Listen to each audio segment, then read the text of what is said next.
sa buntag sa baryo, hangin presko pa, kape ug panra. Pero pasalamat gihapon ta, simple ra ang kinabuhi. Bugat usahay, katawara ang tambal kung problema mo sakay. Sa dalan nga yuta, sinelas ragtiil, mga damgo gamay. Pero dako paning kamot di hapon, bisan walay tanan, basta na ang usat-usa. Kalisod matabonan kung paglaong mang kauban ta.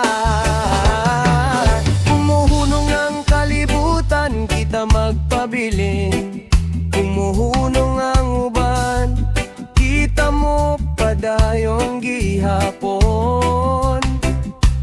Hinay man ang lakang, laro ang padulngan. Basta buhi ang kasing-kasing na gihapon. Ta ikaw maon. Padayon lang, ayaw kahadlok, bisan lisod ayaw gyud undang.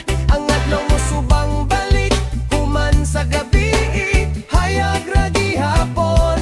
Padayon lang, bay paminawani, ang istorya sa Bisaya dili gyud mahurot di ay. Padayon lang, bisag kaboy na kaayo, basta buhi pata, laban gihapon ta ani.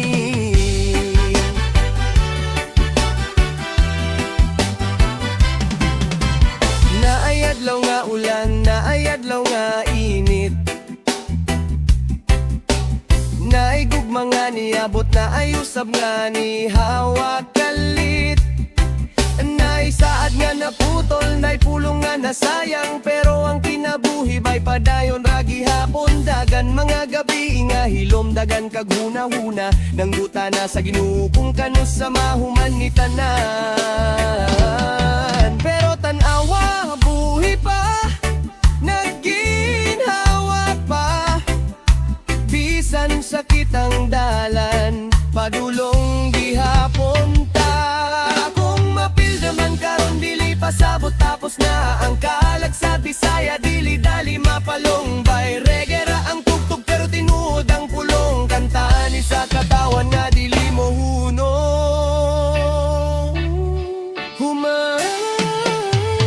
So ayaw kabalaka, bay paminawani.